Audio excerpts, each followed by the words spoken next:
What's up, people? Welcome to the Muddy Docs channel. My name's Jay, and this is my reaction to UFC Freedom 250, or as I like to call it, Slave to Israel 250. Let's get into it. Right, to start off, I want to talk about the press conference.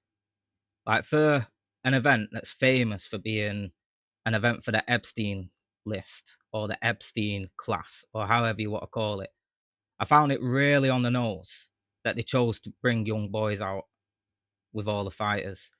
And the ironic thing is, I say this with a smile on my face, and it's not something I should really smile about, but it's that fucked up. Like, how do you not fucking laugh?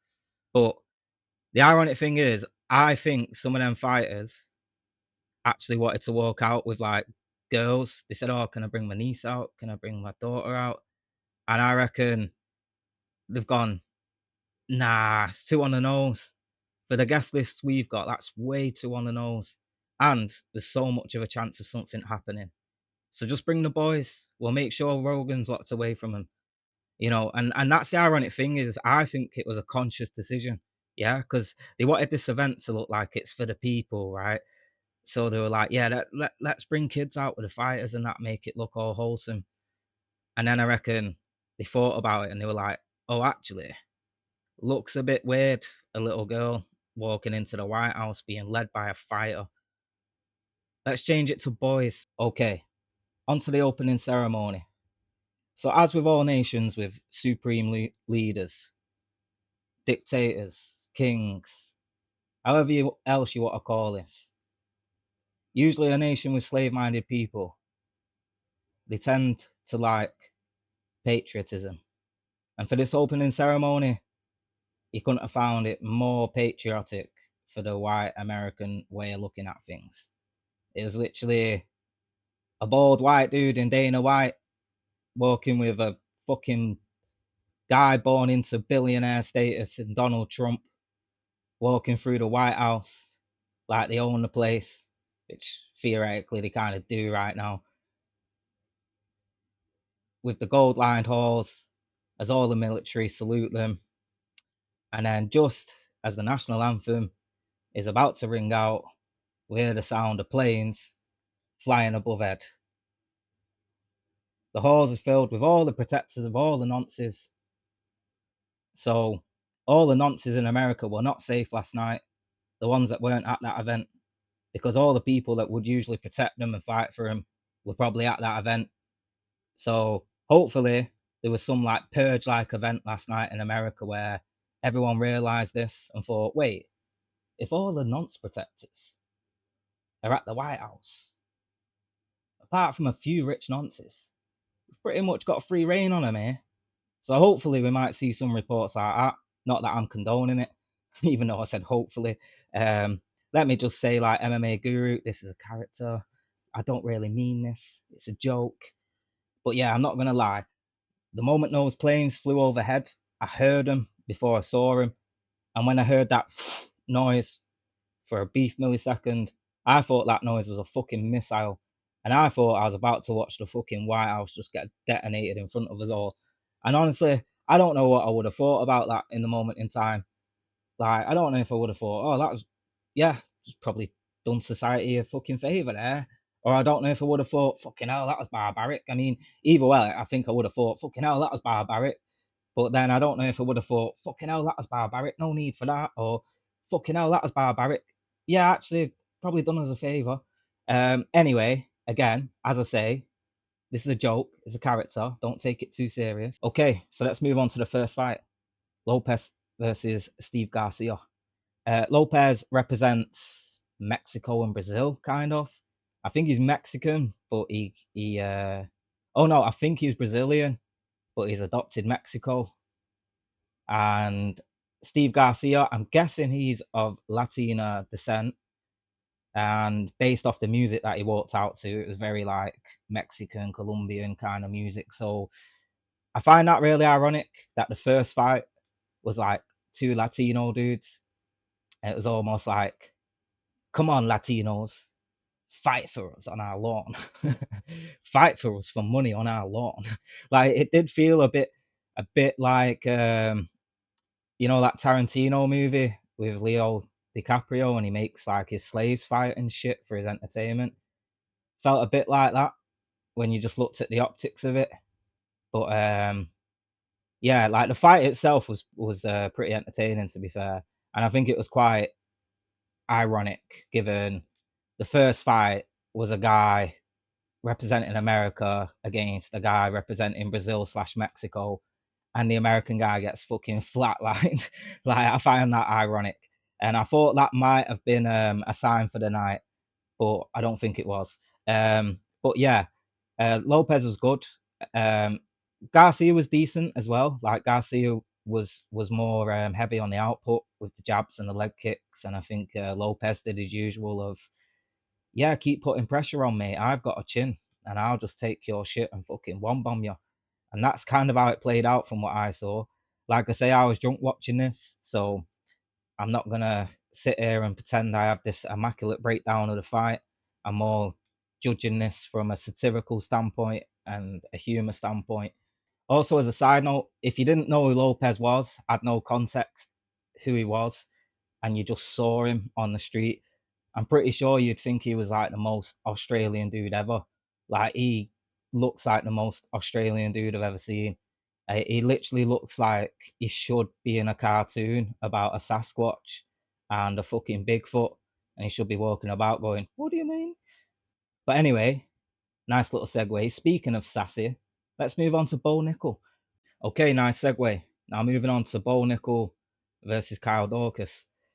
Now, this fight, I thought it was like I thought it played out how it should play out. Like, I watched a couple of highlights and of Dorcas before the fight to see how he might go up against Bo, and I gotta admit, it did look like a gimme. Like, Dorcas is mostly a striker, from what I could tell, and not very good at it.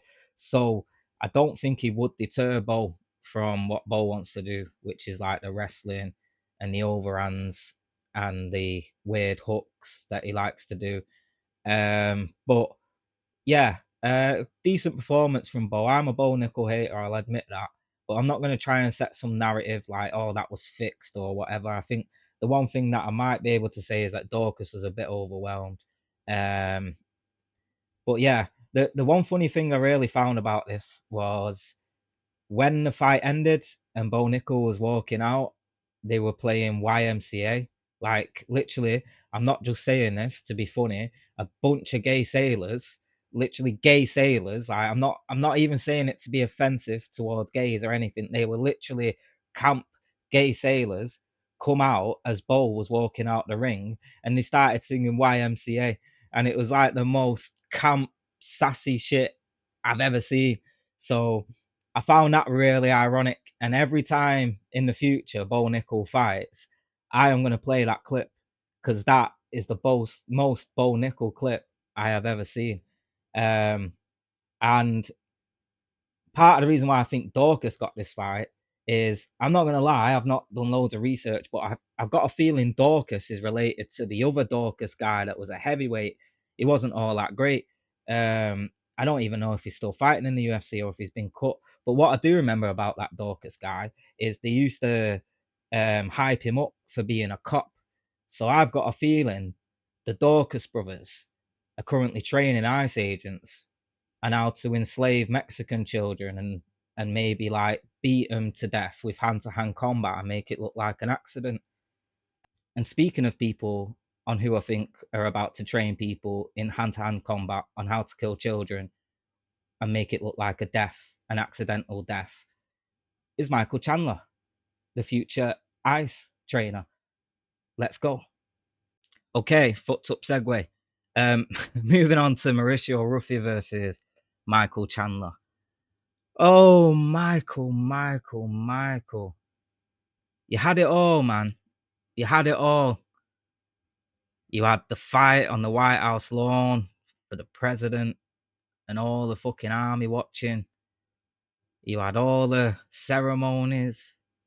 You had the national anthem. You had the planes flying overhead. You had the red, white, and blue. Like, you had the red shorts. You had the blue fucking gloves and your white skin. Like, you had it all, man.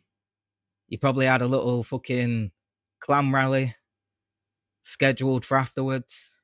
Like, I imagine if Bo won, Chandler won, O'Malley won, and Gaethje won, and Hockett won. I imagine that clam rally and that salt mine, wherever Gaethje's from, would have gone off, mate. Like, it would have absolutely gone off.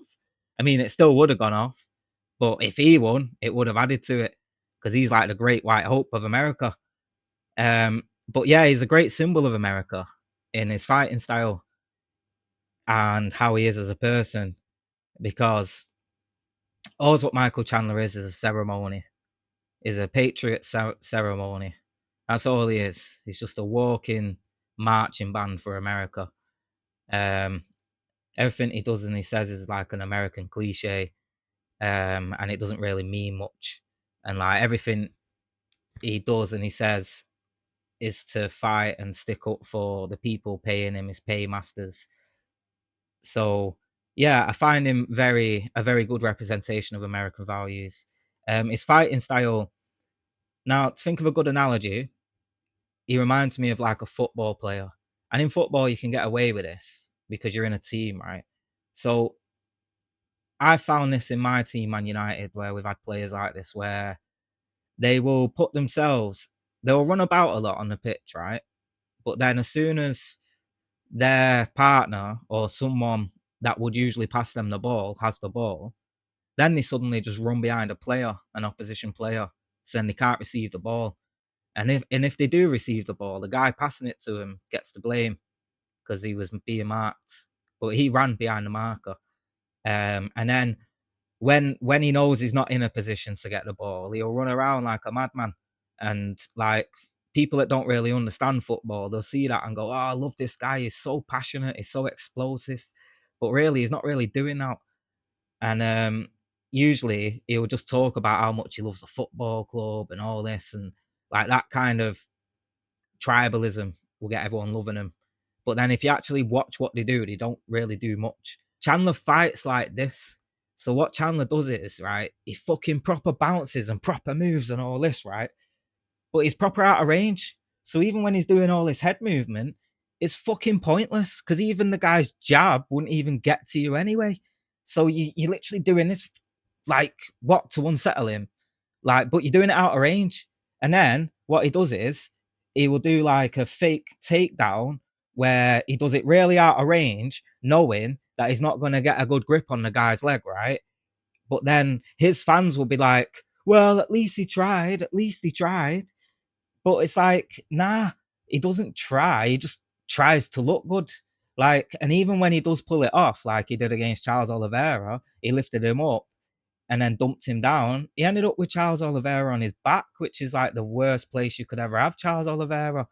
And like, ironically, yeah, this is the first fight I've seen Michael Chandler in the UFC not cheat, purely because he couldn't cheat because Ruffy was that much better and timing him that well that he literally couldn't do none of the weird little cheaty shit that he usually does.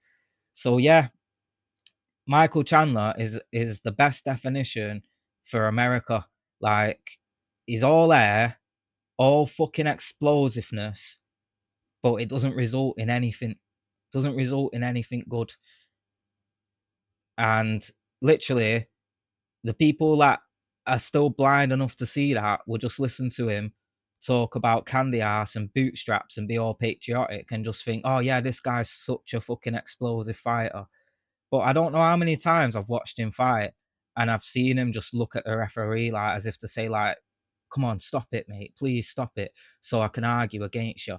Like, please stop it now so I can argue. Like, I'm not gonna lie, I saw Alex Pereira do it in his fight against Gan as well. Like, Alex Pereira had a moment where he looked at fucking Herb Dean as if to say, like, yo, you're not fucking stopping this. Like, and I feel Chandler does that in every fight when he gets hit. Like, he looks for the quickest way out, and I think that's the cheating as well. I think he wants to get the fight called off for cheating so he can go, no, I wasn't cheating. Like, no, it shouldn't have been called off. Like, you see, I was winning. I was on top of him. I was fucking smacking the back of his head and fish hooking his mouth, like, and spitting in his face. Like, so yeah, But also as well, I just remembered I wrote a speech for Michael Chandler.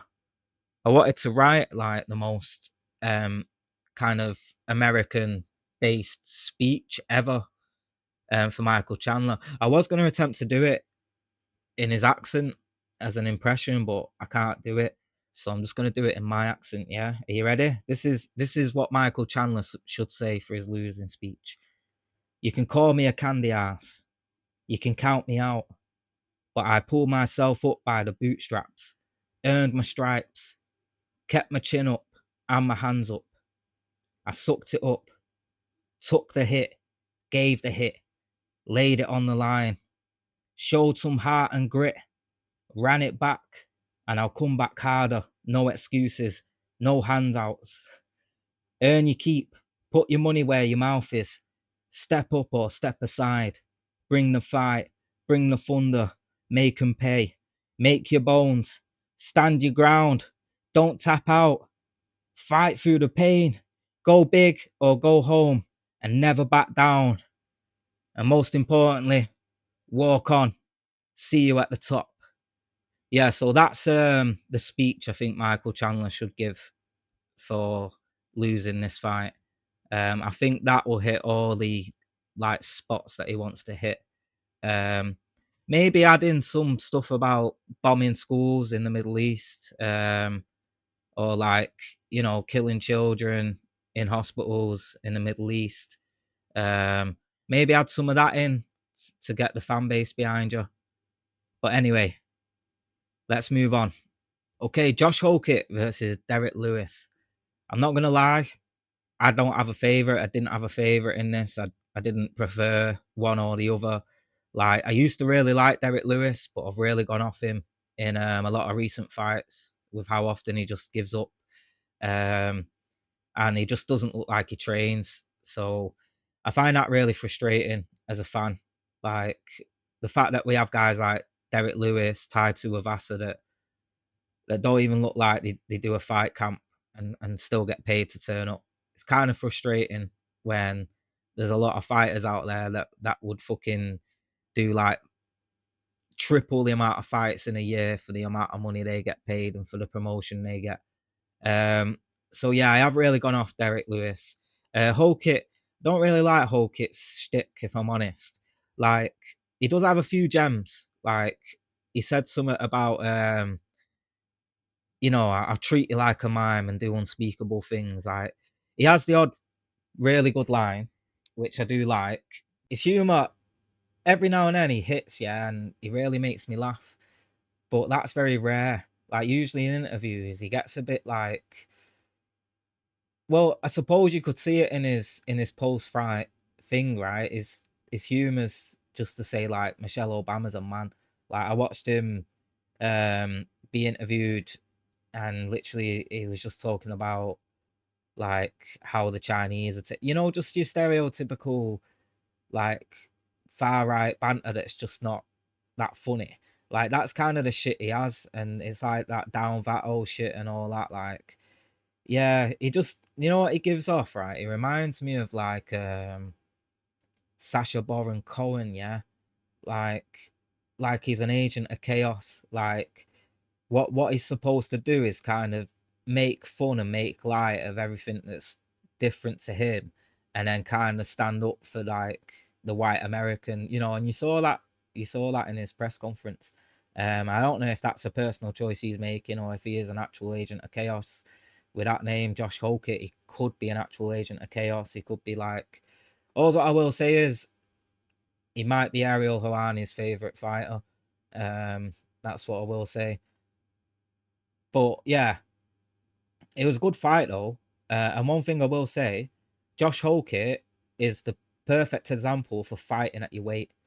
Like, I know you look at him, you don't think heavyweight, right? He's small, but he's wide in it, and he's a pretty like chubby guy, and I think that favors him, man. And um, I think instead of trying to put weight on to go up a weight or try to fucking like cut weight off to go down a weight. I honestly think it's better to try and find that the weight that you're gonna be at fight week and try and fight at that weight. I know that's I don't know what the science behind trying to find that out is because I imagine people's weight fluctuate anyway. But yeah, I do think there's something to fighting at your natural weight. Like he looks so fast on his feet compared to most heavyweights. And I really want to see him fight Garner or Tom Aspinall because they're the other heavyweights that are pretty quick on their feet too. And I really want to see how that plays out. One thing I will say, I don't think Holkit doesn't know how to do an armbar. Like I don't know how to do an armbar. I'm not going to sit here and pretend I know the technique. But I don't believe that anyone that's trained MMA doesn't know how to do it by now. So what I think he was doing was he was just holding on to the arm, resting and stalling to get the fight to the second round because I think he knew Derek was quitting, and I think he knew that if he put enough pressure on that arm, he was going to tap straight away. So I think he wanted to drag it out to the next round. He does fight for entertainment purposes, so I think there's a lot to like about Hulk as a fighter. Maybe not as how he's promoting himself for me personally, but I can see how that suits the MMA fan base, and I can see how that will lift him to an upper echelon. Like he's trying to be like Chael Sonnen, but he's not that good. Um, he just hasn't got the wit that Chael Sonnen has. Like Chael Sonnen could cut you down like in a one liner in response to something. Whereas Holkit, you can see actively is trying to think of something for 10 seconds before he answers, all that stuff. So yeah, good fight though, real good fight. Um, for Holkit, not really for Derek Lewis. Again, I'm tired of Derek Lewis. Derek Lewis should be cut. Anyone like Derek Lewis should be cut from the UFC. I'm tired of the UFC talking about how it's not like boxing and only the best fight the best, and then we're watching guys like Derek Lewis in the top five, or we're watching like Tai Tuivasa fighting up and comers every week, or just jobbers every week, like just because it's Tai Tuivasa and people pay to watch him. Okay, Sean O'Malley versus Ayman Sahabi. Um, this I didn't really have much to say about this one, really, if I'm honest. Like, if you watch Zahabi versus Cheeto or Aldo, like you can see he's there to be hit. And as soon as I saw that his style was to like just keep spamming that stepping kick. I don't know what you call it. I'm not good with technical words, but yeah, that stepping kick. I thought that was a real stupid thing to focus on constantly when you're fighting a counter puncher like Sean O'Malley. Like I don't rate Sean as like the best or as like some fucking sick fighter, but he is a good counter puncher, and I think to use that tactic against Sean O'Malley was asking to be knocked out. Um, so yeah, on one side it looked pretty fun to see a guy look like Ariel get fucking knocked out, but on the other side it was just obvious. Like it was just so obvious. And I think I heard that Zahabi said that for the White House, everyone got told that they're not necessarily the pick, right? And they also got told who might be the other pick. So we got a call saying, "Do you want to fight Sean O'Malley or Sanhagen?" He said, "Yeah, I'll fight either one." He got told that both of them guys got the same offer as well, or at least Sean got the same offer. I don't know if Sanhagen got the offer of O'Malley or Zahabi. Maybe he just got O'Malley. Um, so yeah, or actually, he probably did get the offer, but was then UFC was like, well, we'll have that as a backup just in case. So yeah, I can see why Sean and his team didn't go for Sanhagen. I don't think Sean will ever fight Sanhagen. Um, I think again, I don't think Sanhagen's like the greatest. Like he's been beaten by quite a few in the division. He's even been beaten by Peter Yan, who technically Sean has beaten, although that was very questionable. Um, but yeah, it's very obvious why the UFC and Sean didn't go with O'Malley versus Sanhagen, which it's a bit annoying because it would have been a better fight. Because like the best fights out there are the fights that are more equal, and this one didn't seem very equal at all. Like this one was literally a style matchup, perfect for Sean O'Malley. And again, I think it would have been for Sanhagen as well if Sanhagen fought Ayman Sahabi.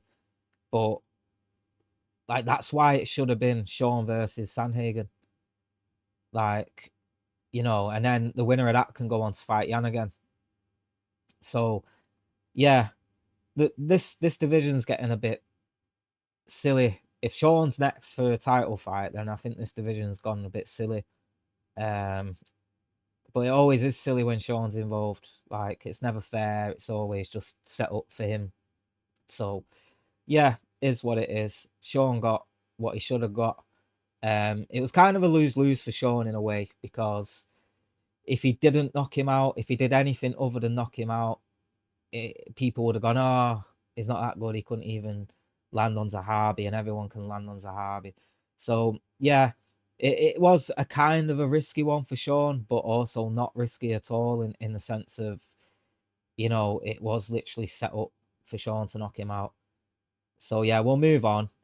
He got his little salute to the president and all that, which I'm sure will play in all the clan rallies all around America. So yeah, let's move on. Okay, Alex Pereira versus Cyril Gane. Now, before this fight, I did predict on Twitter that I thought Cyril Gane, his foot movement. Basically, what I said on Twitter is Cyril Gane's foot movement is better than anyone I've seen Alex fight in the UFC apart from Israel. And Israel, you know, knocked fucking Alex out, and nearly knocked him out in the first fight. Like, so a lot of people. Then I got a few responses on Twitter. Like one of them that stood out was like, "Oh, you chat shit. If Gane beats Alex, Alex will be the best win on Gane's career, right?" Like he said, "Oh, Alex is 10 times a fighter than anyone that Alex has fought, apart from John Jones," which I don't think that's the case, right? Um, you put Alex in with Ngannou, I think that would be a close fight. Like, I think you got to be stupid to think that Alex will just walk Ngannou down. Similar with Tom Aspinall. Um, yeah, don't get me wrong, he's fought like Tai Tuivasa and Derek Lewis and people like that. But like from what I saw before the fight, was that Pereira is very flat-footed, and his style of movement isn't to take steps. It's more to just bounce forward and backwards. Yeah, he keeps his feet very planted and he goes, duh, duh, duh, duh, duh, duh. That's how he moves, right? Whereas Cyril Gane's very like a lot more movement. Yeah, he's a lot more sideways, a lot more diagonal, a lot more fucking in and out. Yeah, and I said that before the Tom Aspinall fight as well. I remember saying on Twitter before that fight, I said, don't hate on Tom if Cyril Gane makes him look bad. Like that doesn't mean Tom's bad. It just means that Cyril Gane's fucking really good. And I think because of the eye pokes and the way how Gane like does cheat a bit in fights, a lot of people just hate on him and they overlook his skills. But yeah, I could see this beforehand.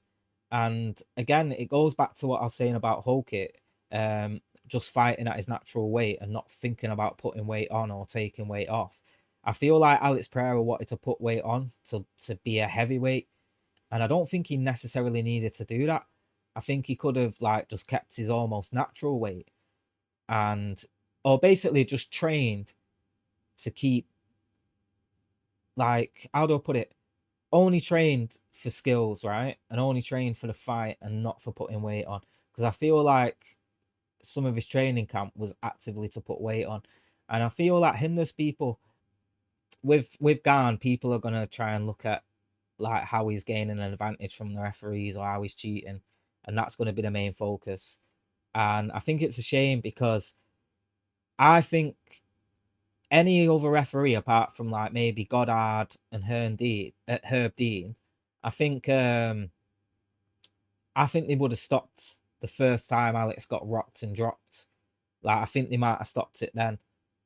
But Herb Dean likes to watch someone die, so like I think if it would have stopped then, the talk would have been, wow, how good did Cyril Gane look? Like, yeah, we can't wait for that Tom Aspinall rematch now. But because the fight went on and Cyril went to ground and pound and he got him on the back of the head a few times and the side of the head that, you know, that was towards the back quite a few times, like that's overshadowed it. But again, Pereira got up from that and Gane finished him on the feet. So, and when Pereira gets up from that, you could see when he backs up to the fence, he goes like that, yeah, and he looks at Herb Dean in the eyes. And I could tell Pereira was gone in that moment. Like Pereira was asking her to step in that moment with his eyes. So yeah, it's a bit of a shame really the way how it played out, because I think that would have been a great performance. Well, I think it was a great performance from Gane, and it's just been overshadowed with those fucking back of the head shots, which yeah, you should try and train it out of your game, but can you imagine trying not to do that while someone's on the ground and you're about to win a fucking heavyweight world title in the White House? Like, yeah, so I think it's a bit of a shame for Gane. I do like Gane as a fighter. I don't like the eye pokes and all that stuff in the back of the head shots, but again, I think some of that is purposeful, and I think some of it is just accidental. Shit happens in a fight. Um, so yeah, I think this is always going to be Gane now. No matter what he does in every fight, people are going to look for that fucking moment of where he's cheating or where a referee's not stopped it or where a referee's like let him grab a cage or some shit. I think this is Gane's career now. So yeah, fun times. Okay, the main event, Topuria versus Gaethje. Wow, wow. I did not expect that. I did not expect that. I know, like, I was talking about how I predicted Alex putting weight on and coming up a weight would hinder him with the footwork and stuff. And yeah, maybe, you know, we could have saw this coming. But Ilya does look like, up until this fight, he did look like indestructible. So it's hard to overlook how indestructible he looks and look at what Gaethje can do well. If you predict in this fight. So I can understand a lot of people getting that totally wrong. I don't even think I predicted this fight before the fight, because what I will say is, before, with fights like the White House event, I don't think you can have a set favorite. And even like that goes to like the Bo Nickel fight and the Sean O'Malley fight where I thought they were layups. I still don't think you could sit there and say that's a definite, because you don't know what the variables are in these in this kind of event. And I'm not blaming this, right? I'm not saying this is why Topuria lost, right? But what I'm saying is this is why you can't have a clear favorite in an event like this. It's because you don't know what's going on behind the scenes, like what extra things they're having to do. And again, you don't know what the fucking canvas is going to be like and all this, right? But they both have to fight under those conditions. And so it's not taking anything away from either man.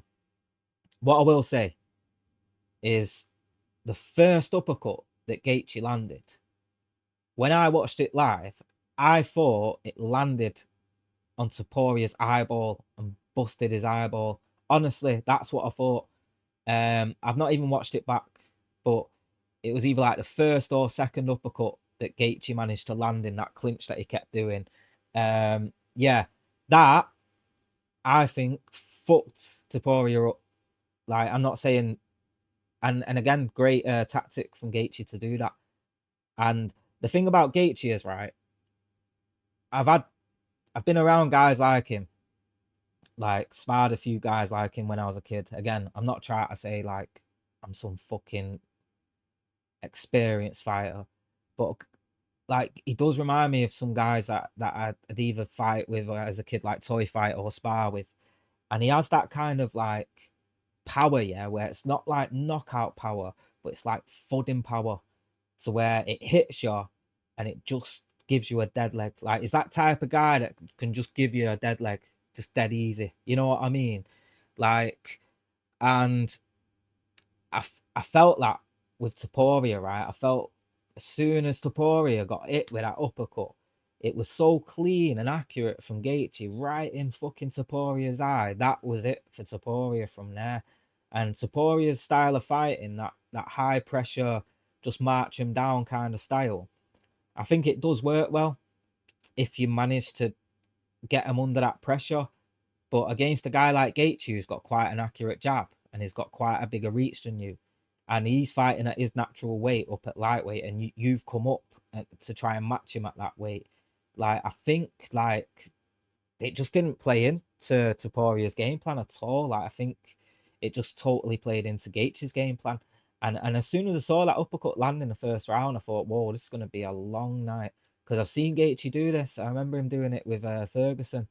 And yeah, when he gets in that mode, he's fucking really good. I actually thought Gaethje might beat Khabib, when they fought, because of that Tony Ferguson um kind of fight. And I thought, I never seen Khabib get hit with something that hurt him, and I thought Gaethje might be the guy to do that. And obviously, it never happens to Khabib by anyone. But you know, there has been times in Gaethje's career where I've been a real big fan of him and I've wanted him to win the title and stuff like that. But I'm not gonna lie, like, Ilya's my favorite in this one. He's one of my favorite fighters to watch. Is I like his story. I like the fact that he's like Spanish, and like like the Spanish media have adopted him and stuff like that. And obviously he comes from Georgia as well. Um, yeah, I do like a lot about Ilya, and he was my favorite going into this. But yeah, Gaethje, that was a masterclass from Gaethje, absolute masterclass. And as Gaethje says before every fight, he's going to change your face. Like with this one, he fully changed Poirier's face. Don't think he's going to be the same fighter after this, which is a shame because he's a great fighter, Poirier. If I was Gaethje, I don't know if he did, but if I was Gaethje, I'd retire, man. Like, go out as the champ. Like, you know, imagine that you won the UFC belt on the White House lawn and retired. Like, that'll be the best MMA story. Like, one of the best MMA stories. So yeah, if I was Gaethje, I'd do that. I'd retire, go off to the sunset. Because I imagine he got all the bonuses last night. So I imagine he's got a few more mil in his pocket, just with bonuses alone. Excuse me, a fever. Yeah, and yeah, great fight, man. Absolute great fight. Trevor Whitman, always good with the game plans. Um, do I think Topuria maybe underestimated Gaethje? I don't. I think Topuria treats everyone like that. Yeah, I think that's his style. His confidence, right? And eventually that it's a high payoff. His style. It's like McGregor as well. Like that high confidence way of promoting yourself. Like you're putting yourself out there to get embarrassed, and that's what happened with Topuria, man. And I feel bad for him. I think his corner are really good for calling the fight off. I think they should have called it off a lot earlier. Like, this is one thing I don't like about UFC, is that the corners never call the fight for the fighters. They always let the fighters just keep getting battered and going out on the shield. And I think the corner should have done it earlier with Topuria, because I don't think they saved him in time. I really don't. I think he's gonna have a lot of fucking PTSD in his next fight. And yeah, I hope he.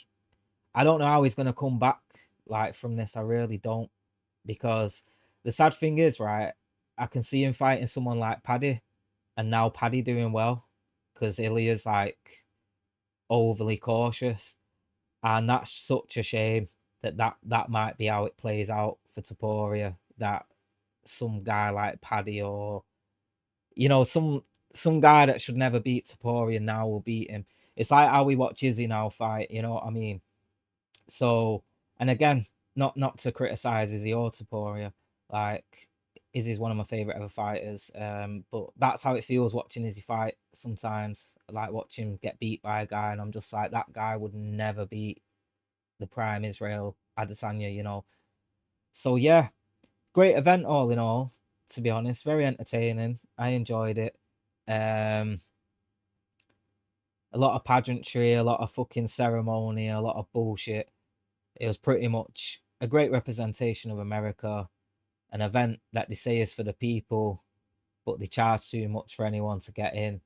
So it's just an event for the fucking rich and wealthy. So yeah, I hope you enjoyed the fucking UFC Freedom 250 Israel Epstein card. It was pretty fun, wasn't it?